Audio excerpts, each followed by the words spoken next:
Hi, this is Llanes with WealthNet Investments. Today I want to talk about investing for income. One of the things that we're seeing more and more is people need to get a good income level from their portfolio, but it's really hard to get income when interest rates are so low. In fact, I was just talking with a client today, and the question came up. Let me pull this report here. The question came up, what are the interest rates in the tax-free bonds? So I decided to pull them up. And if you look at an A-rated muni bond right now, its yield to maturity, the best one we have in our universe is 2.581% tax-free. So you start thinking about that and you go, okay, so we're looking at very low yields. We're going out 5 years and we're getting 2.5%.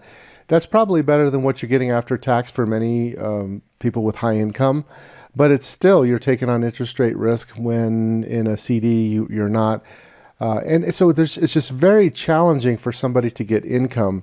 And if you look at the dividend yield in the market is very competitive compared to the interest rates. So, and if we go to the Treasury curve, the Treasuries are even worse. On a 5-year, the yield to maturity on the U.S. Treasuries at the 5 year is only 0.4%.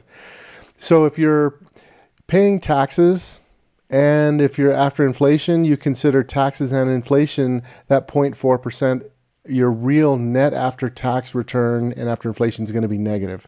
So I think for a lot of investors, it's challenging earning income.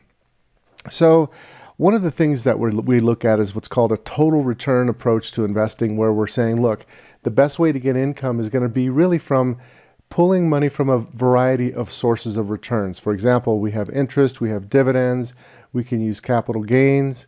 And if we just use all of those sources, that combined with your guaranteed sources, such as your pension, Social Security, and annuities, if it makes sense, then that's the best way for you to get your income goal accomplished.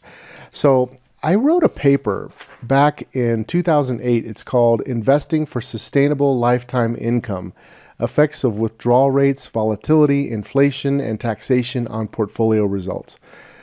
I'm going to put this in the show notes so you can download this copy of this white paper. Even though this was written in 2008, everything in this applies to today.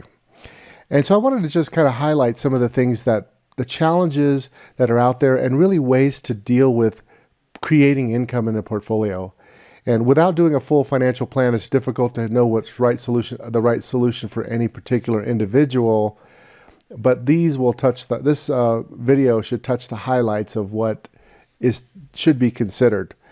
So the first thing to understand is that there's this concept of reverse compounding.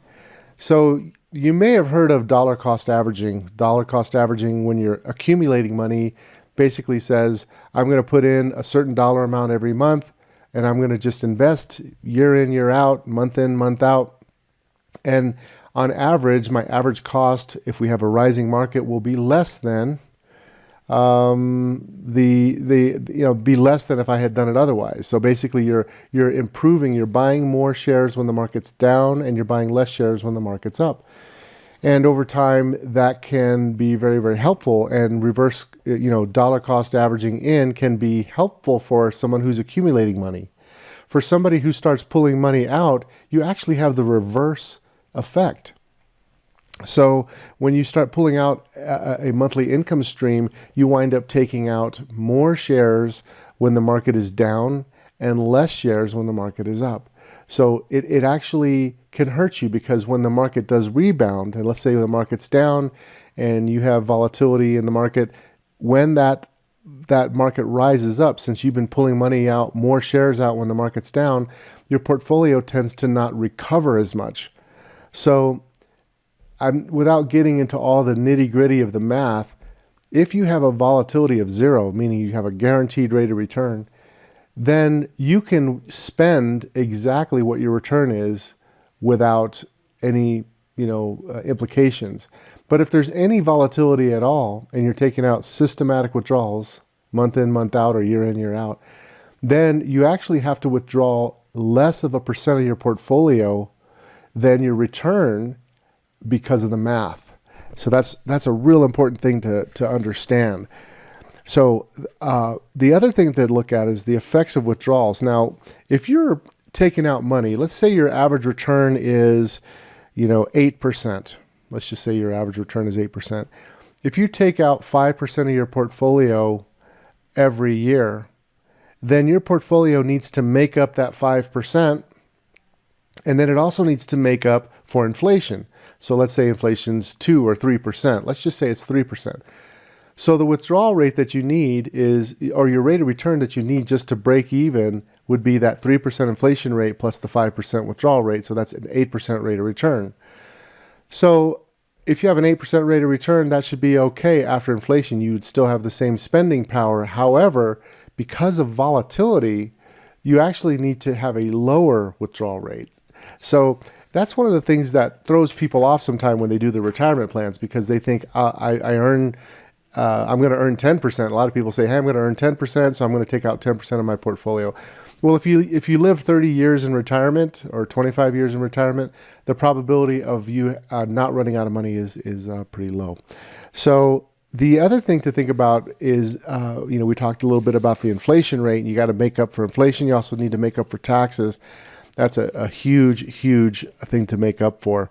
It's really interesting when you think about the tax rate and the inflation rate. So like, just for example, let's look at the inflation rate. If you look at the range of inflation over people's retirement period, it could be very dramatically different depending on when you retire.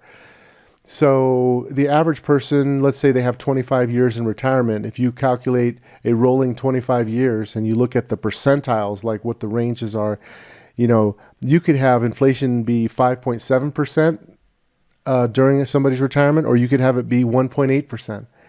That's a huge range. The percentile, the midpoint is 3.2%, the 50th percentile. So what does that mean? That means that depending on how inflation pans out during your retirement, that's going to really affect how much you're going to need to take out. Now, theoretically, rates of return are going to be tied to inflation, so that spread should be somewhat stable.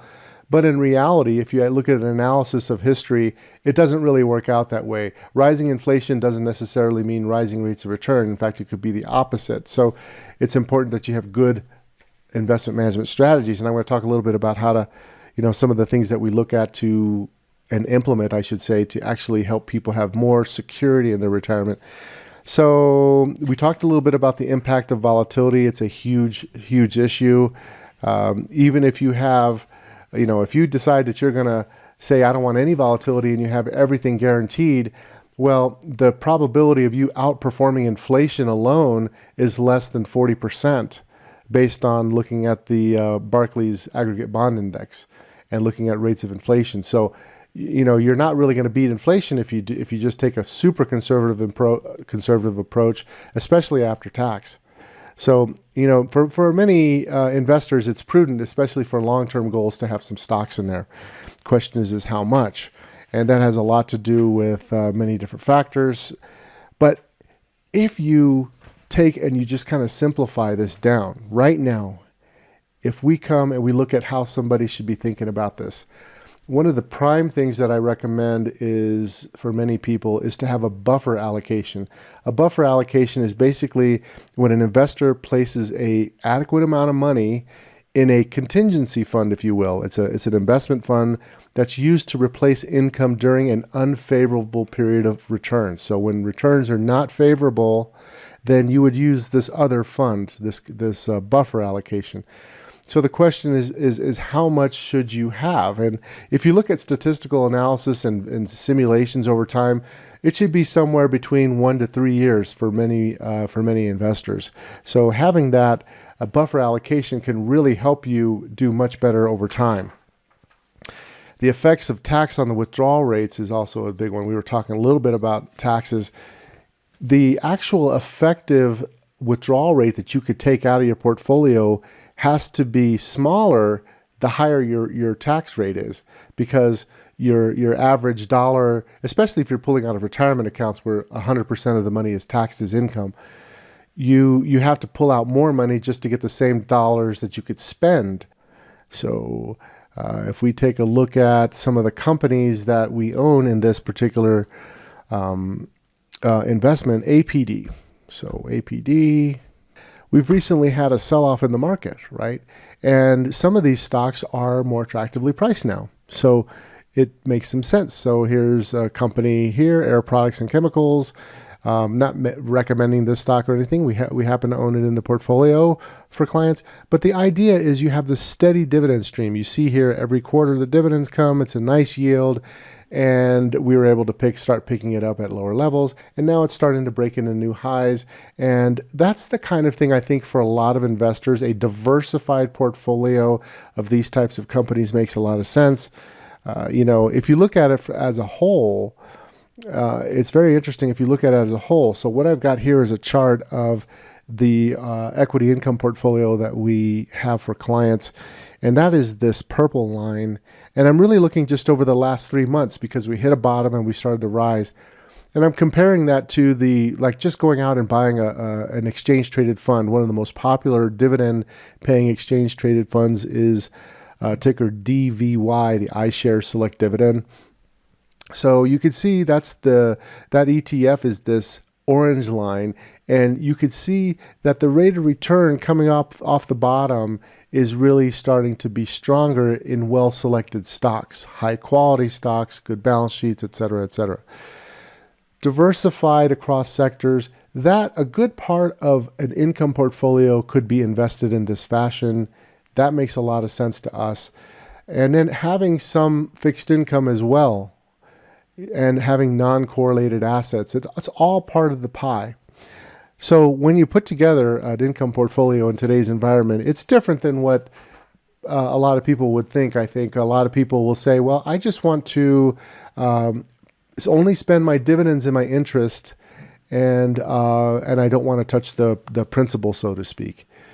That way of investing it could be very dangerous because let's say we went out and we only picked the highest dividend yielding stocks and the highest interest rate paying bonds, and we blended them together and diversified them. We would have a lot of sector concentration. We would have much more risk to changes in interest rates and the value of the portfolio.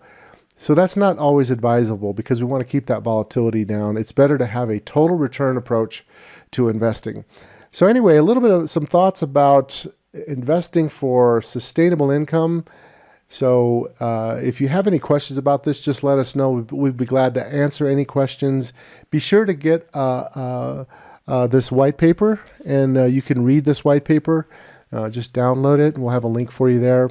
Also, subscribe to our YouTube channel.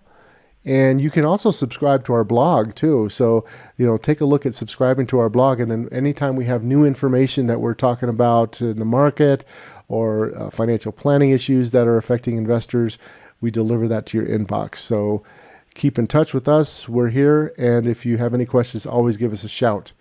Louis Llanes with WealthNet Investments signing off. Have a great day.